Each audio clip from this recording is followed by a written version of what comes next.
The Silver Crown by Robert C. O'Brien. Chapter 24, A Way Out. "Ellen," said Jenny that night. "Can you hear me?" The voice came over the wall through the gap. Ellen was alone in her room, sitting on the edge of her cot. She had eaten dinner from a tray someone had shoved through her door. "Yes, come on in." "I can't. They took my key away. I'm locked in." "Why?" "I don't know. I thought it must be because of you. Did you do something bad?" "I didn't do anything at all. That man, Brother Michael, showed me some of the classes that Then he put me in a glass room with a wire floor. That's the screen." "What's it for?"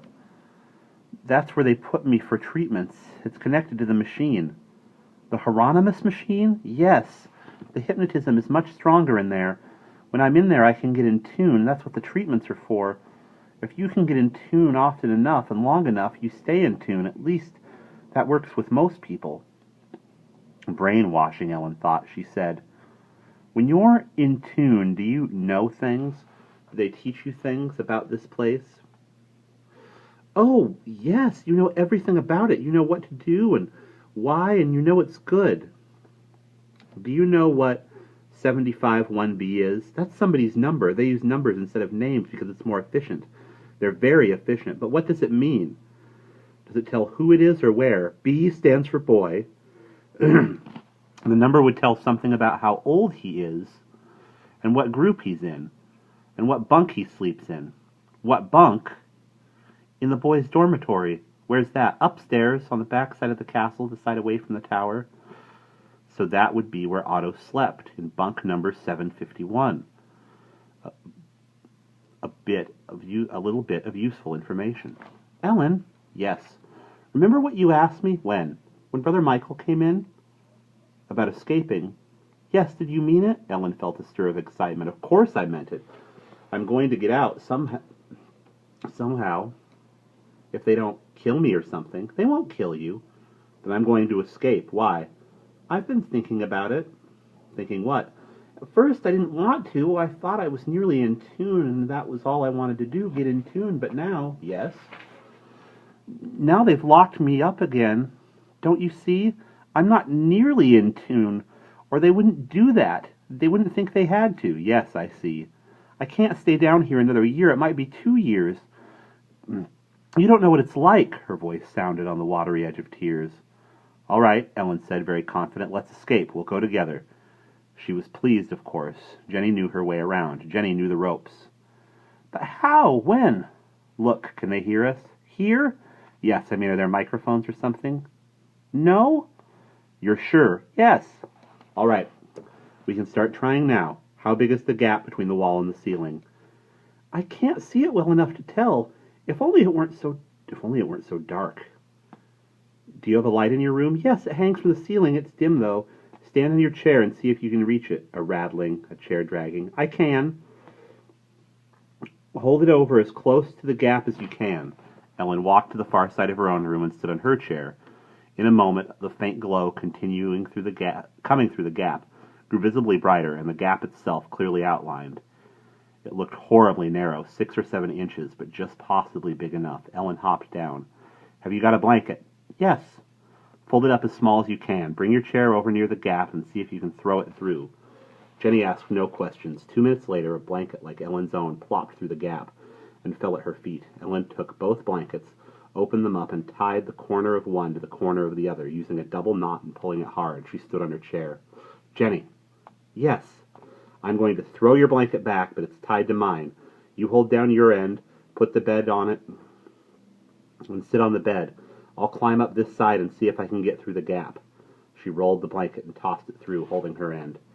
She waited until she felt it pull taut on the other side. "Ready?" "Ready." Up she went, heavy, clumsily, hand over hand. Otto would have sailed up. Will a girl's head, turned sideways, go through a ventilation duct? It scraped on both sides. Dirt fell in her left eye. She had a cramp in her shoulder. She had to sneeze. Her knees, eventually, her thinnest part, led the way. Jenny saw them from below, then a foot, a shoulder, and at last, a face, pink with effort. "I made it!" Ellen scrambled down with the blanket, which pulled loose and fell on top of her, all in a heap on Jenny's bed. "Not too bad." Except for the small light bulb hanging from the ceiling, the room was identical to hers. But what's the use? We're still locked in. I know. Ellen glanced at the opposite wall. There was, as she had hoped, a gap there too. Mainly I wanted to see if I could get through. But look, is the next room locked? It didn't used to be. There was no one in it.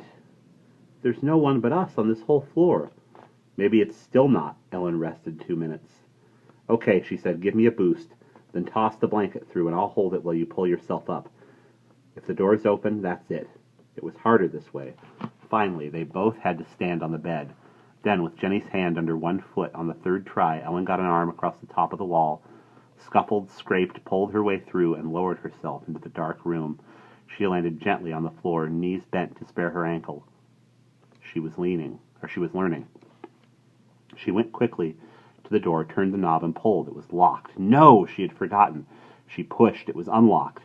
She opened it just a crack, peered out into the empty, dimly lighted corridor, and closed it softly. Her heart was running like an outboard motor. She was scared. Jenny, it's open. Come on over. If I can. The blanket came through a minute later. Ellen held on as Jenny climbed. But bones change in girls between the ages of 10 and 15, and thin as she was, and squeeze as she might, Jenny could not fit through the gap. She sat on the floor, shaking. After the 5th try, Ellen could hear her crying quietly, trying to muffle it. Jenny, don't worry. I wasn't going tonight anyway. I just wanted to explore. When the time comes, we'll figure out some way to get you out. Ellen waited until the crying stopped, then she said, Tell me, did you say we're the only ones on this floor? We were. I think we still are. Do they have any guards? I mean, at night? It would be night now, probably, 9 or 10 o'clock. Not that you could tell in this dark, windowless place. No. That is, they never used to. They don't need them, you see, except for us, and we're locked in. Everyone else is in tune. Are there any other people locked in? I'm not sure. Yes, they were down below. Who were they? I don't know. They were secret. Well, I'm going out. Wait, yes? When you get to the end of the hall, you'll come to the stairway. I know. You won't be able to go up. There's a big iron door, and it's always locked, but I think you can go down. What's down there? I've never been. More halls, I think. More rooms. Ellen opened the door. I won't stay long. Keep the blanket up there so I can climb back. She closed the door behind her. Down the dim and flickering corridor to the end, as Jenny had predicted. The door to the up stairway was locked. Leading down, there was no door. Below her, the spiral stairs wound down into blackness. The steps were of crumbling concrete, and there was a heavy smell of dampness in the air. How far down did they go? That, at least, she could find out. It was, she realized, the wrong direction for escape, but it was exploration. It was information to be had, and lacking better, she would have it. She counted the steps as she walked down. 21, made a full circle, and she was on another landing. More corridors led off, and the doors here had been left carelessly ajar. She listened. No sound except the echo of her own footsteps. She decided against exploring these hallways, at least for now. They looked, sounded, and smelled completely deserted. She continued down. 21 more steps, another landing. Then another, and still one more. The 4th one down. How deep underground must she be now? It was different. Only one corridor led from this landing, and it was shut off by a heavy gate of iron bars, and directly behind that a locked door. She pushed and pulled. There was no budging either the gate or the door. The door had a large keyhole, however, to which she applied first one eye and then the other. Seeing only blackness, she tried her ear. She thought she could hear people talking. Could it be possible? A few words only, and she could not catch them. Very faint, very far off. She heard another sound, too. The deep, steady throbbing of a big machine, barely audible, somewhere far away in the bowels of the castle. Ellen stayed, listening at the keyhole for perhaps 10 minutes. Once again she thought she heard a voice. A woman's voice? But only as a faint murmur. Then only silence. Silence and the beating of the machine. No doubt whoever had been talking had gone to sleep. It must be very late, close to midnight by now. It was interesting to think about, however. Since there was talking, there must be more than one person in that heavily barred corridor. Unless, of course, as sometimes happens, a lonely prisoner had been talking to himself. No, herself. That it dawned on her, the first voice, she was quite sure, had not been a woman's, but a man's, or had it. She did not really remember. It was almost unthinkable that anyone, man or woman, was locked up down here. So deep underground, so far from daylight, it made her own dark cell seem like a sunny attic room. She continued downward. On the next two descending spirals, the light, already almost imperceptible, grew steadily weaker, and in the end she was groping ahead in total darkness so thick it felt like a black mask over her eyes. Then she was at the bottom. She could see nothing but the grit of the concrete underfoot gave way to a ring of solid rock. She put her hand down. Smooth, cool stone. Damp stone. Holding her hands straight out, she walked slowly forward. She did not dare to go far for fear of losing her sense of direction. She did not know how big a place she was in, and if she wandered away from the stairway, she might never find it again. I'll take 3 steps straight ahead, she thought, and then 3 steps backwards, and I'll be where I started. The throb of the machine was slightly louder down here, and mixed with it was a soft whispering sound like wind blowing. But there was no wind. She took her 3 steps. Her outstretched hand touched a stone wall, dripping wet. Simultaneously, she felt a coldness on her feet. She was standing ankle-deep in water. She put her hands down again. The water was flowing. She was in a stream, 3, possibly 4 feet wide. It was cool, but not icy. Its flow produced the sighing wind-like whisper she had heard. It also probably explained the throb of the machine. This must be where the castle got its water supply. The throb was a pump. She took her 3 steps backwards, moved back toward the stairs, found them, and sat down. This, then, might be an escape route. If there was a pump somewhere else in this black underground place, there must be other sections, other stairways, other corridors. But how to find them? It would be virtually impossible to explore down here without a light. She remembered and longed for the matches she had left in her rucksack.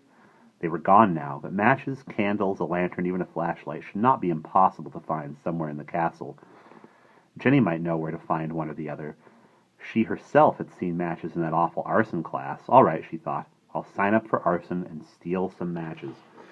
Meanwhile, there was nothing to do but go back upstairs, or was there? She had a vague feeling there was. A ghost of an idea lurked around the fringes of her mind, just out of reach. Something she had seen or heard or done or read or been. As she felt her way up the black stairwell, it followed just behind her. She stopped again at the big iron gate, but there were no more voices. Even the machine had stopped pumping. All she could hear was her own hard breathing and her shuffling footsteps, which grew slower and wearier as she climbed her way back up to the remaining 84 steps to her own dungeon.